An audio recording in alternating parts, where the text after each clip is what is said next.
What is going on, everybody, and welcome back to Red Seat Radio. My name is Corbin, and I hope you all enjoyed Super Bowl Sunday. Football is always fun to watch, and I love the Super Bowl every year. Unfortunately, I do not have the same opinions about baseball right now. Saturday's negotiations between the owners and players lasted less than an hour. Obviously, no deal was agreed upon, and that essentially means that there is a delay in spring training. Pitchers and catchers were supposed to report to spring training tomorrow, February 15th, and obviously that is not going to happen. At this point, it will be a miracle if they can get anything signed before opening day. In my opinion, we won't see baseball, real regular season baseball, until middle of or late April, which really stinks because football's over, basketball's wrapping up a little bit. We're getting towards the playoffs there. Hockey's wrapping up a little bit. It's time for baseball. After the Super Bowl, in my opinion, is time for baseball, and that is not going to happen in 2022. But there were a couple of things that were agreed upon in this last CBA meeting, and I'm going to go over what those were, how they affect baseball in general, and specifically how they affect the Red Sox. Because this is a Red Sox channel, and obviously we gotta talk Red Sox. As always though, before I get into that, do me a favor, make sure you're subscribed. Also make sure that you guys have hit that like button as well. Both will mean a whole lot, especially during this time of lockout. Thank you all very much for clicking on this one. Let's get into it. I'm gonna go in order here of ones that affect the Red Sox the most to the ones that affect the Red Sox the least. And the one that's going to affect the Red Sox the most is probably not the one you're thinking of. And that's the universal DH rule. As of Saturday, the universal DH rule will be officially in effect during the 2022 season, whenever that may be, meaning that the NL will no longer have pitchers hitting in their lineups. This is a good thing for all of baseball, in my opinion. Pitchers hitting really didn't add anything to the game at this point in its legacy. And really, it just kind of slowed games down. So having the DH in the NL, to me, is a good idea. Now, the reason this is biggest for the Red Sox is not because they play in the NL, obviously, but because of two key players on the Red Sox, one who we want back and one who we are going to lose in 2023. The first player being Kyle Schwarber. Now, Kyle Schwarber was always a great hitter and not a fantastic fielder, making him an ideal DH for whatever team signs him. Before, it was going to be a little bit easier to get Schwarber because most of the teams that were vying for him were AL teams looking for a very solid two-spot DH. Now that becomes almost all 32 teams. He's going to be much more expensive and much more highly sought after. So it was probably smart for him to wait until after these negotiations are over to sign. But for the Red Sox, that means we're going to have to give up more to get Schwarber back. The other player that this is going to affect on the Red Sox the most is JD Martinez. Now, I made a whole video on JD Martinez possibly getting traded. And the biggest point in that video was whether or not the universal DH takes effect in 2022.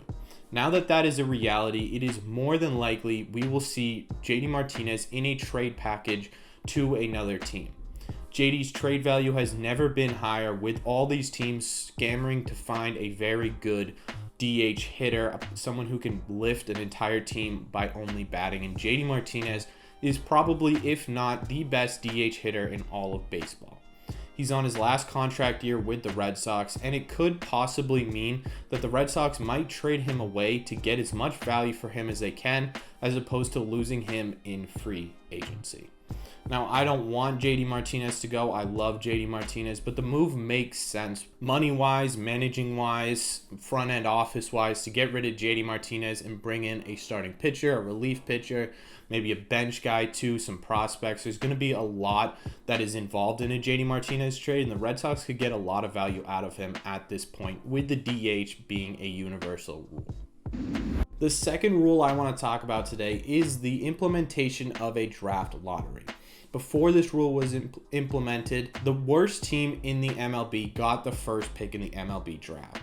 This led to a lot of teams purposely tanking to try and get that number one pick and improve their team as a whole for little to no money.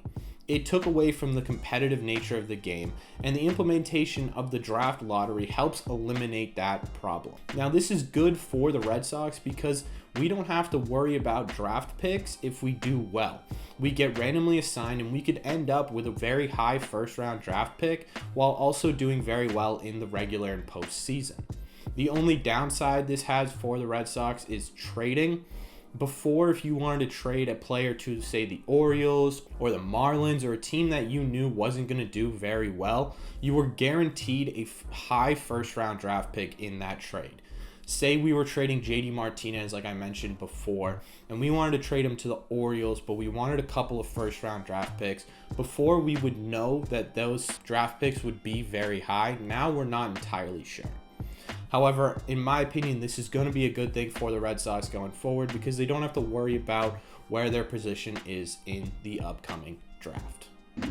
The final rule I want to talk about today is the elimination of draft pick compensation. Now, this one was a little bit more complicated when I looked it up, so I'm going to explain it to you guys if you don't understand what it is.